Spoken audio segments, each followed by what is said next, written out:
You're watching The Breakfast Club. Morning, everybody. It's DJ Envy, Angela Yee, Charlamagne the God. We are The Breakfast Club. We have a special guest in the building. I'm going to try to pronounce your name. Oh, man. Femita Ayanbeku. Ayanbeku. You say it so good. I love it. It's Ayanbeku? Ayanbeku. Oh, Femita. What does Femita mean? Nothing. Oh. It just sounded cool to your parents? Yeah. Well, my dad's name is Femi. Okay. So I'm like the girl version, so Femita. Gotcha. So you're Haitian and Nigerian? Yes. Sakpase! Mabule. I don't know the Nigerian greeting. All right, so There's no- Femita, I'm 95% West African too, by the way. Nice. I took my ancestry test a couple weeks ago. Oh, did you? Yeah. He's serious about it, I'm too. serious. he's serious about it. I don't know what's going to happen. Because I, Yeah, just it's love, not listen, gonna happen. 'cause I love being black. So once you find out you're 95% West African, woo! You feel real black Man, now. your blackness level turns Hold your up. fist real tight. Oh, man. Now, let's talk about how Femita actually ended up here, because you called into the Breakfast Club, right? And what happened?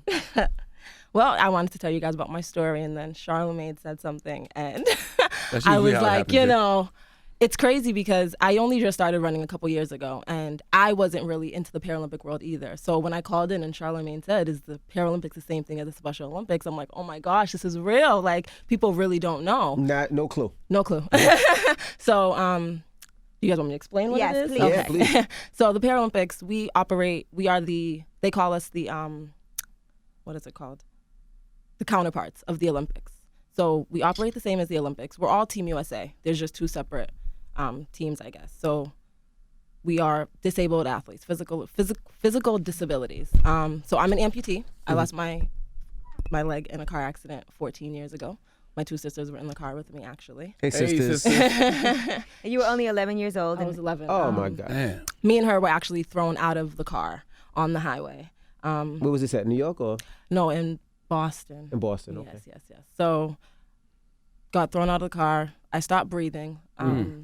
They helicopter flew me to Mass General Hospital, and there they had to amputate my leg. They were actually going to amputate her leg too, but they What was the asked reason? my parents because it was going to be really nasty looking. So they asked my parents, and my mom was like, no, like if you can save it, save it. And when they came to the hospital to see me, they were like, you know, we already took her leg off. And my mom was like, why didn't you guys ask me? The How other you gonna hospital take my asked child me. leg off? Right. And then, but the doctor told her, you know, it was either her life or her leg.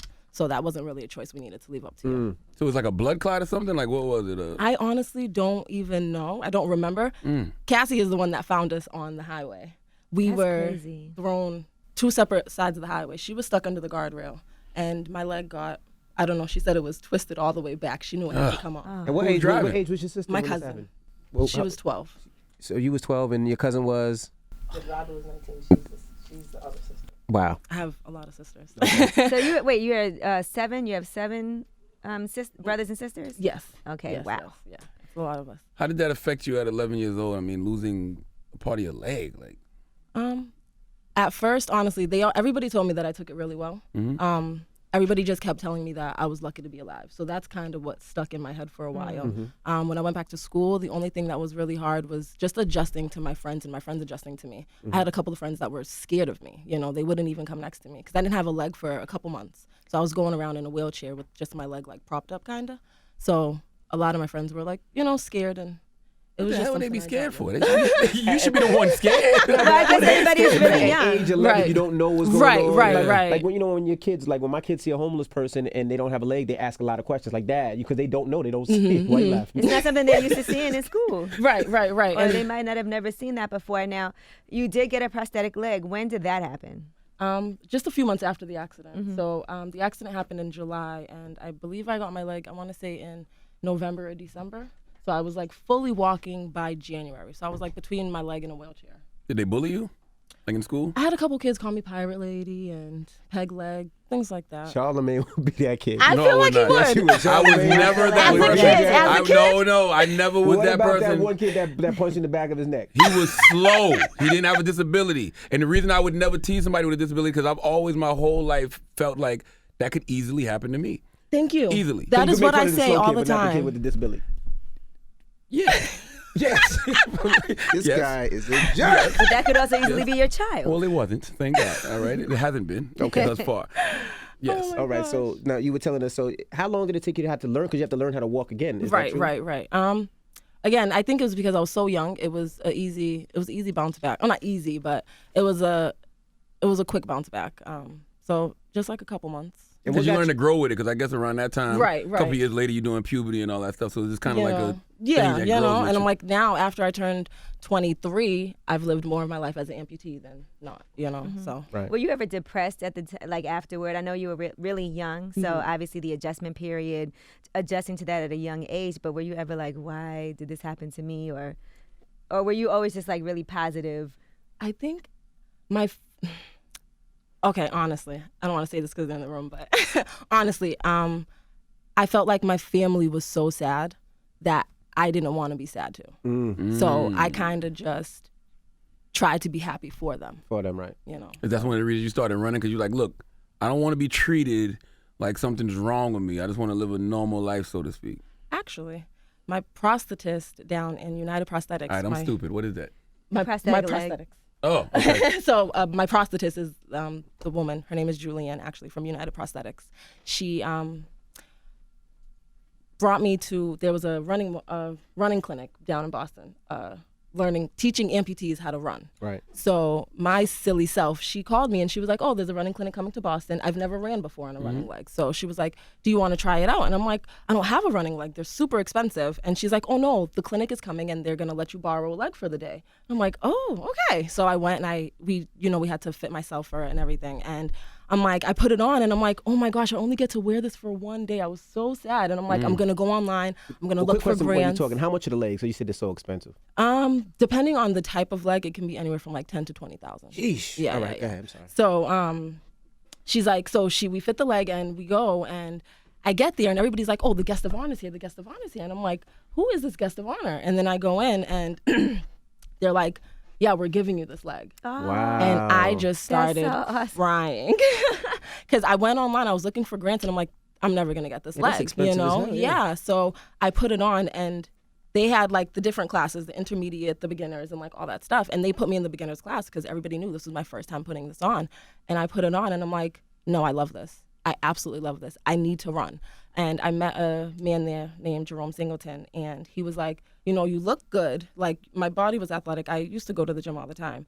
And he was like, do you want to just come down to the Reggie Lewis Center and, you know, like, I'll just help you just, you know, start using the leg. And I'm like, okay, yeah, that sounds good. And then I met my coach now, his name is Coach Hart, and Sherman Hart, sorry. And he was like, just come back every day and I'll work with you. So I'm like, I love this. I'm going to keep coming back. So 4 to 5 days a week, I just kept going. That was from December to about the beginning of June. And he's like, you know what, you're getting really good.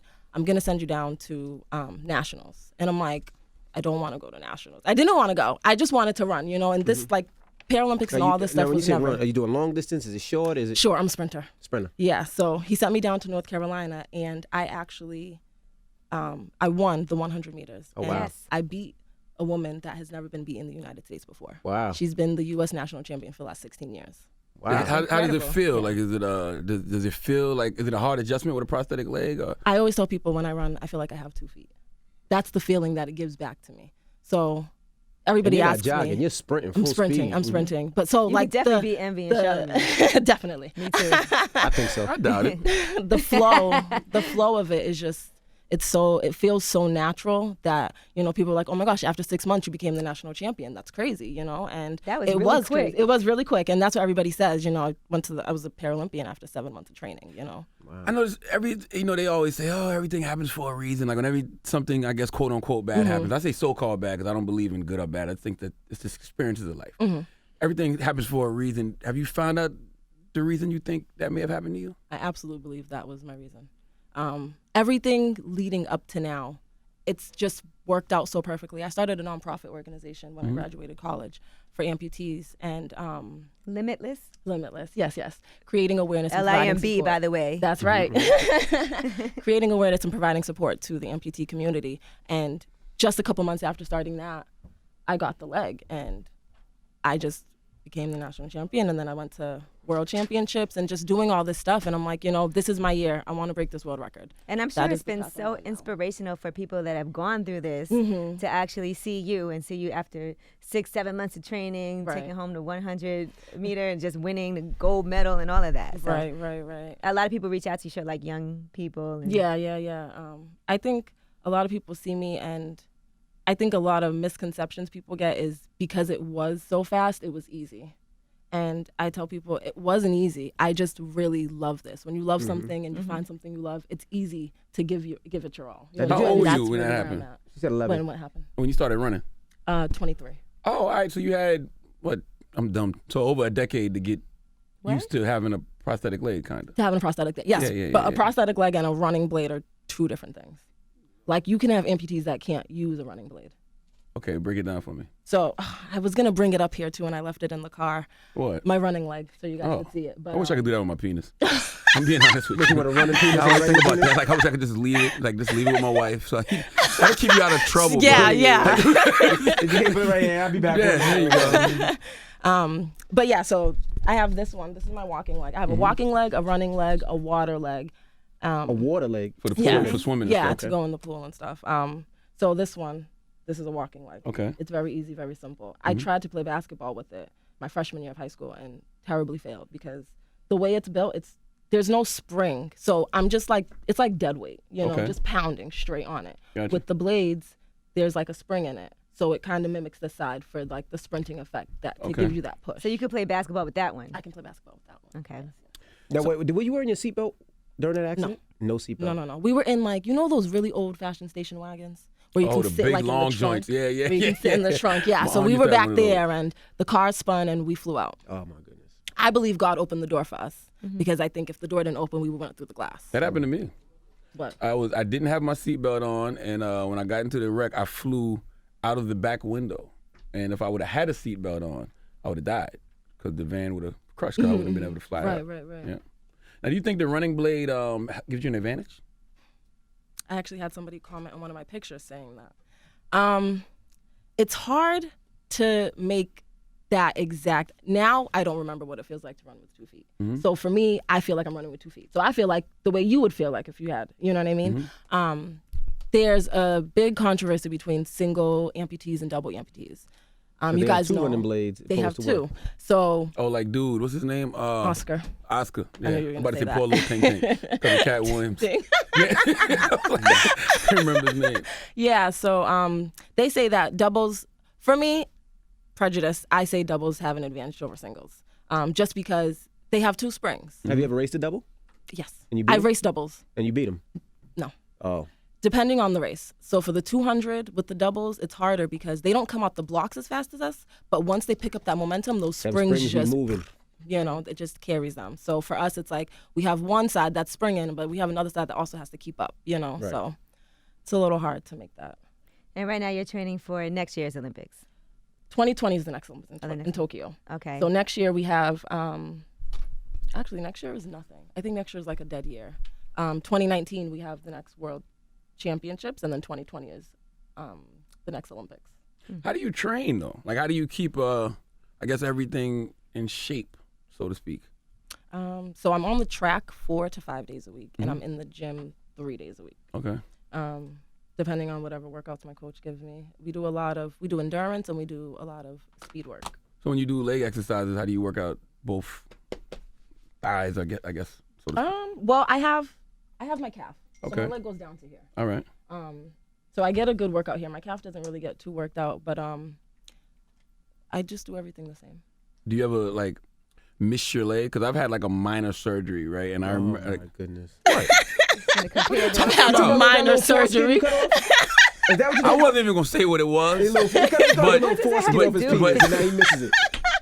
Okay, since he brought it up, yes, I had a little skin bridge, Did and I you got it miss it? removed when I was 17. Yeah, because I used to always play with it, and now even in my older age, I feel it sometimes. This is I know so it's weird bad. to say, but Well, you know This is- what? I They feel call it that there. for us This as is bad. phantom pain. Phantom pain. So what happened when we first had the accident? For the first, I think it was like 2 or 3 days, I didn't even know I didn't have a leg. The covers were on me. I was like casted up everywhere, and my leg would always be itching me. So like I'd ask people in the room, I'm like, oh, scratch my leg for me. They'd lift up the covers and do whatever they did.